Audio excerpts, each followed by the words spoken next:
Mula pagsakit ng tiyan hanggang pagkahilo, kanya-kanyang paliwanag ang mga sinita dahil iligal na pagparada sa kalsada. Ang ibang negosyo, hindi maintindihan kung bakit may bawal magpapark sa kalsada. Nakatutok si Katrina Son. Ginawa na namang paradahan ng ilang mga sasakyan ang gilid ng kalsada sa Chino Roses Avenue Extension. Kaya naman kabilat kanan uli ang paninita sa kanila. Kuya, alam niyo po ba na bawal po dito? Tumayo lang po ako, ma'am. Nasiyar lang ako kasi ang tiyan ko eh. Bigla kasi ako nahilo kanina, ma'am, kaya sabi, tigil muna ako saglit pahinga. Ganun lang po. Pero alis na po. Inabot naman ng kalahating oras ang paghahanap sa isang driver. Bibili po ako ng pyesa, sir. Hindi na po ako nakatuloy na, sir, kasi andun pa lang ako eh. Sinita ang mga jeep na naghintay ng pasahero at mga naharang na pribadong sasakyan. Pero nang aming balikan, wala pang 10 minuto ay bumalik muli ang mga nasitang sasakyan. Ganito rin ang sitwasyon sa bahagi ng Taguig. Ang tricycle na ito, iniwan na lang ng driver nito. Nagpa-vulcanize lang po, kaya umuwi lang po saglit kasi dyan lang po nakatira. Ngayon dito, bawat pwesto dito, hanggang dun sa kabila, may mga tao na po na nakabantay. Lahat yan, kung ayaw po nila umalis, ito po, tinitikitan po natin yan. Paulit-ulit na problema ng MMDA at ng mga LGU ang illegal parking. May mga establishmento raw kasi sa lugar na may kakulangan sa parking spaces. Hindi rin daw lubos na maintindihan ng mga establishmento kung bakit ipinagbabawal ang pagparada. Kaya mas paiigtingin daw ng MMDA ang pagbabantay rito. Personally, we are looking into the deployment na magkaroon po tayo ng isang team doon, which is the quick response team ko po, na ilalagay natin doon for the span of siguro, hopefully, in a span of a month, matuto po ang mga motorista na pumaparada doon. Simula Lunes ay magtatalaga raw sila ng lugar ng MMDA personnel na mga magmomonitor at magpapatupad ng mga violations sa lugar. Makikipagtulungan din daw sila sa mga LGU para rito para lalong mas matutukan ang mga lugar na ito. Para sa GMA Integrated News, Katrina Son, nakatutok 24 oras. Literal na short but sweet ang naging beach vacation ni Kailin Alcantara at Kobe Paras na mas pina-espesyal pa dahil kasama ang kanilang loved ones. Pabiro namang sinagot ni Kailin at Kobe ang real score sa pagitan nilang dalawa. Makichika kay Lars Santiago. Enjoy sa magandang view sa beach, pati sa seafood, sina Kailin Alcantara at Kobe Paras sa Infanta, Quezon. Kasama sa short vacay ang parents ni Kailin at ilang taong malapit sa kanila. Masaya po kasi kasama po namin yung parents ni Kai. So it gives me a chance to bond with them and to get, you know, each other better. Even you guys. Kami kasi ni Kobe, we really love nature. Tsaka yun nga, bonding with my family and with my beautiful lolas. Ay, tita. Masasabi ba ni Kobe na mas naging espesyal ang kanyang bakasyon dahil kasama niya si Kailin? Yeah, I can say that. Why? Wow. Basically our first time or second time by the beach. So it's gonna be interesting to do activities this time. Kasi yung first time po namin sa China. Nang tanungin kung ano nga ba ang real score ng dalawa, sagot nila, Sorry, points. Let's go. Ako naman po, lagi po ang sagot ko dyan is what you see is what you get. Again, sinabi ko na po before, it's not my responsibility to explain or confirm nor deny anything. Pero ako po, sasagot po Yeah, ako. privacy. Sasagot ako. Go!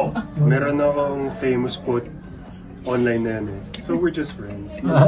We're just friends. Sa putong island boy. parehong pinupuri ni Kailin at Kobe ang isa't isa sa maraming bagay, katulad sa pag-uugali at pagmamahal sa pamilya. Pero pagdating sa pisikal na katangian, Sa akin po,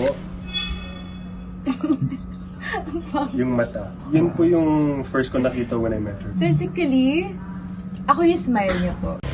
pagkatapos ng bakasyon, balik na rin sa trabaho si Kailin para sa Shining Inheritance.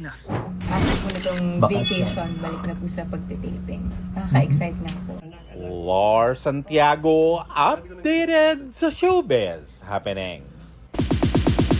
Full circle moment para kay Sparkle at South Korean actor Kim Ji-soo ang pagganap sa pelikulang Mujige. Kahit dati nang nakagawa ng independent film with a Filipino director, first time niyang sasabak sa mainstream Filipino film at first time din nagaganap sa role bilang daddy. Makichika kay Aubrey Carampel. Naging martyr 14 Prince Wang Jung sa Moon Lover Scarlet Heart Reo. Hired assassin na si Adrian Park sa Black Rider. At Dr. Kim Young sa Abot Kamay na Pangarap. For the first time, gaganap ang Sparkle at South Korean actor na si Kim Ji-soo bilang daddy.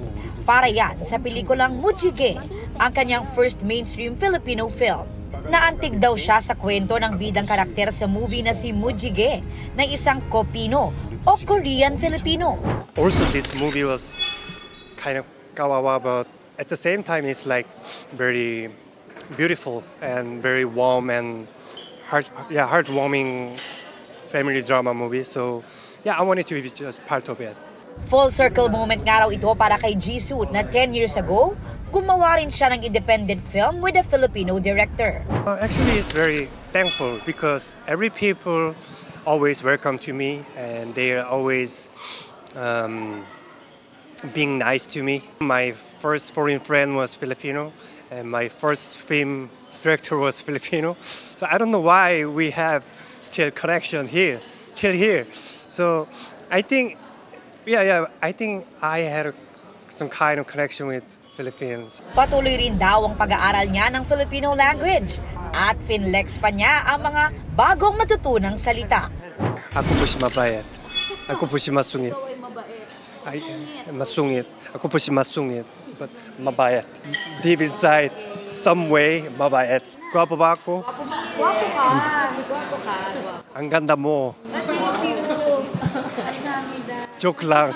Bukod kina Alexa Ilacan, Ryrie Sofia, Ana Luna, Richard Juan at Donna Cariaga, may special participation sa movie, si Sparkle artist Rufa May Quinto. Tinanggap daw niya ang role dahil nakarelate siya as a mom to a 7-year-old daughter. We have to learn from the kids too. Kasi di ba pag magulang ka, kailangan stricto. Makinig tayo sa boses, sa drama, or kung ano man ang pinanggagalingan ng mga kabataan. Aside from Mujige, gagawa rin daw si Peachy ng pelikula with Direk Joyce Bernal. Aubrey Carampel, updated sa Showbiz Happenings.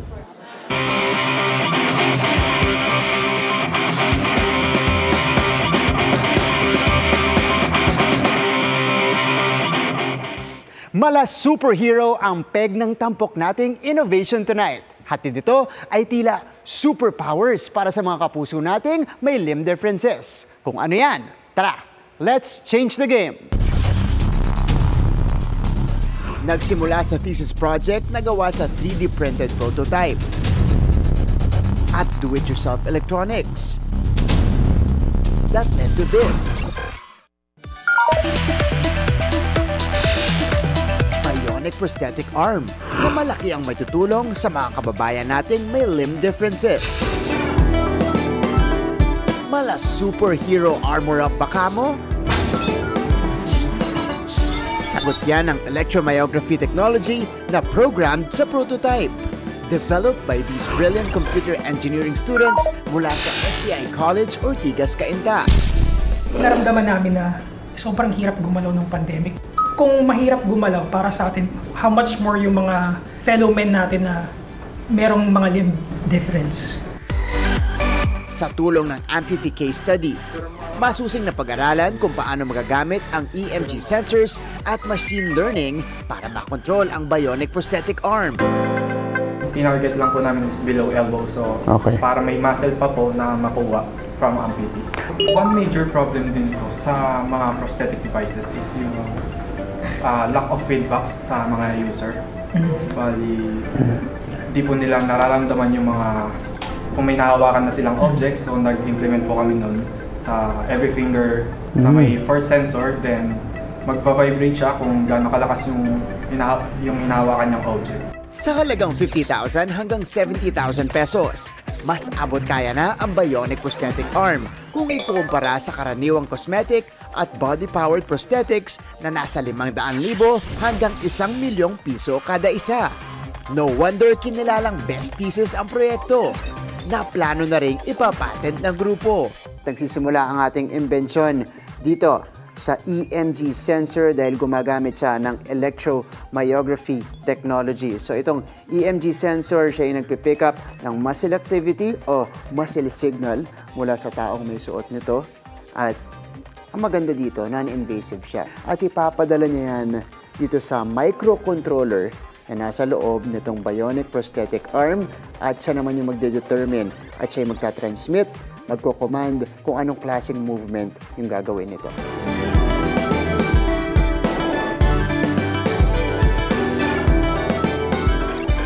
An innovation that could change the game, lalong-lalo na po sa mga kapwa Pinoy natin na merong limb differences. Ito, mas magiging accessible sa kanila para mas mapadali na rin ang kanilang pang-araw-araw na buhay. Para sa GMA Integrated News, ako si Martin Javier. Changing the game!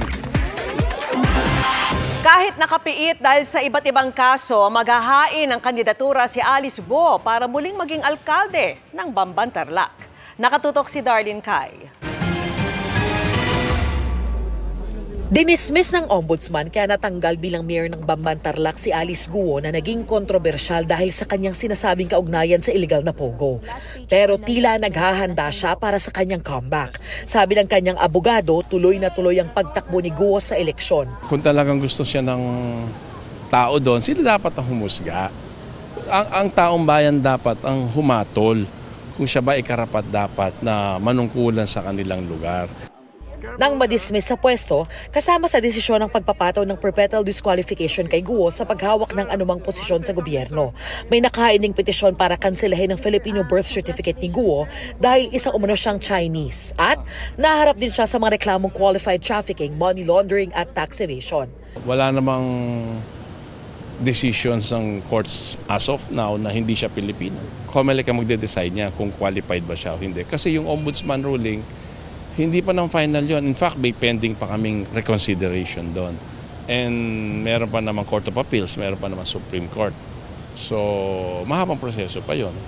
Sabi rin ni Solicitor General Minardo Guevara na pwede pa rin magsumite ng COC si Guo dahil pending pa ang mga kaso laban sa kanya. Kaya ang COMELEC, sinabing tatanggapin nila ito. Actually, wala kami na magpo-fight siya. Pero hindi naman kami na-surprise. Kasi pwede naman kasi siyang tumakbo eh. Kasi wala pa namang final decision yung court. Kaya hanggat hindi convicted yung isang tao, pwede siyang tumakbo kahit anong posisyon. Pero si Justice Secretary Jesus Crispin Remulla, pinag-aaralan ng pagharang sa kandidatura ni Guo. Well, I wouldn't say it's her right. But she can try, but I wouldn't say it's her right. Because she's not Filipino and she bears falsified documents. Kung sakali, posibleng makaharap ni Guo sina incumbent councilor at itinalagang acting mayor Eranio Timbang, si Tarlac ex-officio board member at barangay Anapol chairman Jose Joey Salting na naging mahigpit na kalaban ni Guo noong 2022 elections. Si dating Bamban Mayor Jose Antonio Feliciano na sinundan ni Guo sa pwesto. Katandem ni Feliciano si suspended Bamban Vice Mayor Leonardo Ding Anunciacion na tatakbo para sa kanyang re-election. Kakandidato rin ang dating councilor na si Rodolfo Rudy Escoto. Hindi katulad ng ibang kakandidato dito sa Bamban, wala pa raw feelers o paunang impormasyon yung kampo ni dismissed Mayor Alice Guo o Go Waping kung sino yung magiging authorized representative niya. Pero oras naman daw na dumating siya sa local COMELEC office ay tatanggapin at aasikasuhin siya katulad ng ibang nagfa-file ng COC. Mula rito sa Bamban, Tarlac para sa GMA Integrated News, Darlene Kai, nakatutok 24 oras. Muling igigiit ni Pangulong Bongbong Marcos ang karapatan ng Pilipinas sa West Philippine Sea sa 44th at 45th ASEAN Summits and related summit. Ayon yan kay Foreign Affairs Assistant Secretary Daniel Espiritu. Bagaman may mga pahayag na noon ng ASEAN para sa mapayapang pagresolba ng gusot sa South China Sea, hindi pa anya ito kailanman nagpahayag ng pag-alma sa mga delikadong aksyon ng China sa West Philippine Sea. Gaya ng Pilipinas, may iba ring bansa sa ASEAN tulad ng Vietnam na may inaangking ding bahagi ng South China Sea. Inaasahan ring matatalakay ang iba pang issue sa rehiyon tulad ng human trafficking at illegal na pogo sa pagtitipon sa Laos simula October 8 hanggang 11. Livis can't be happier dahil one day bago ang inaabangang concert ni Olivia Rodrigo, ang ilan sa kanyang maswerteng nakasalubong ang pop star.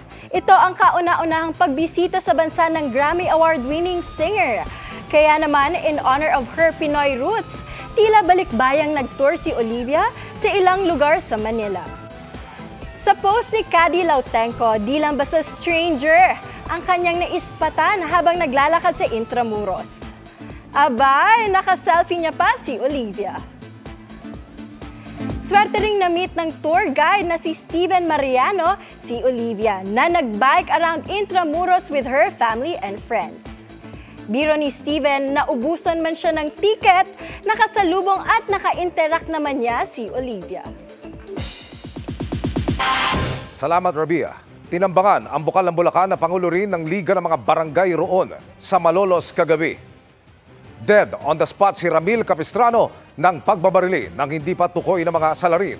Patay pati ang driver ni Capistrano.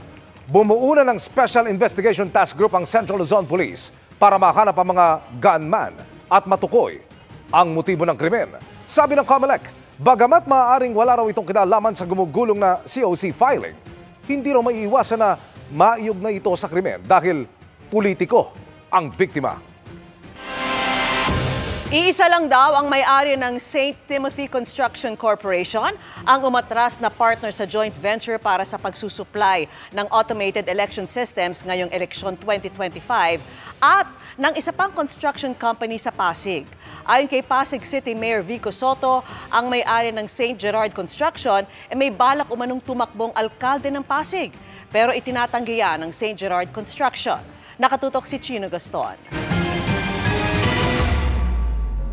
Sa pag-withdraw ng St. Timothy Construction Corporation o STCC sa joint venture para sa pagsusupply ng automated election system para sa eleksyon 2025, sabi ng COMELEC, dapat sagutin ng mga nalalabing miyembro ng joint venture ang mga obligasyon ng umatras na kumpanya. Aalamin din daw ng COMELEC kung meron ba silang pananagutang legal.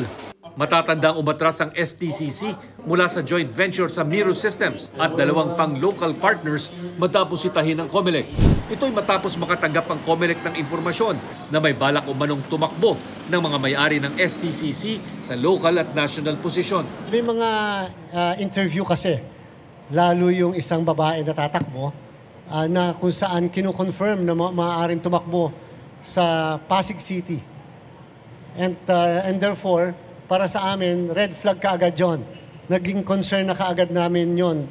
At na-convey kaagad namin ng maaga as early as even last week doon sa dalawang natitirang partners na laging nasa COMELEC. Yung concern ng komisyon na bakit may ganon. Ano yon? Totoo ba yon? Kasunod ng anunsyo ng COMELEC, nag-post sa social media si Pasig City Mayor Vico Soto. Sabi niya, parehong mga tao lang ang nasa likod ng STCC at ng St. Gerard Construction na nagbabalak umanong maghain ng kanilang kandidatura sa Pasig. Sabi ni Mayor Soto, iisa ang business address ng St. Gerard at St. Timothy at halos pareho ng mga incorporators. Nang aming makapanayam ang mga may-ari ng St. Gerard, aminado si Pacifico Discaya II na dati silang shareholder ng St. Timothy pero nag-divest na raw ang St. Gerard sa St. Timothy. Nangupahan rin dati sa kanilang building ang St. Timothy pero umalis na ito. Dati po kaming investor din dyan po sa St. Timothy. Bali, nag-divest na po kami kasi may hindi lang po kami pagkakaunawaan nung mga partners po. At syempre, hindi na namin alam kung sino-sino na mga sumunod na mga naging presidente niyan. Ngayon kung may withdrawals man silang ginawa ay wala po kaming kinalaman dyan. 2016 wala na kami doon, 2016 or 2017, opo, nag-divest na po kami at hindi na po kami, naging ano na po kami doon, parang investor lang po. Magkakakilala din naman po kami niya kasi syempre po, Sa isang bidding po, naglalabanan po kami ng mga iba't ibang mga contractor. Tinanong ng GMA Integrated News kung ilan sa kanila ang may balak tumakbo sa eleksyon. Ngayon po ay marami pong tumutulak sa kanya na tumakbo sapagkat napakarami pong tao dito ang humihingi ng tulong. Naramdaman na lang po namin na parang baka mamaya ginagawa ni Mayor Vico ito sa amin para i-provoke kami na tumakbo. Ginagawa niya itong bagay na to para sa ganun yung magkaroon siya ng kalaban.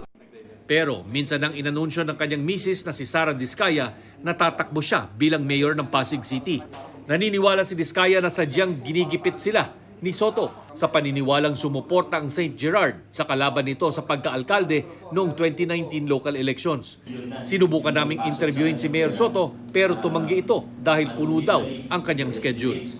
Para sa GMA Integrated News, Chino Gaston Nakatutok, 24 oras. At yan ang mga balita ngayong Biyernes. Mga kapuso, 82 days na lang, Pasko na. Ako po si Mel Tiangco. Ako po si Vicky Morales para sa mas malaking misyon. Para sa mas malawak na paglilingkod sa bayan, ako po si Emil Sumangil. Mula sa GMA Integrated News, ang News Authority ng Pilipino. Nakatuto kami 24 oras.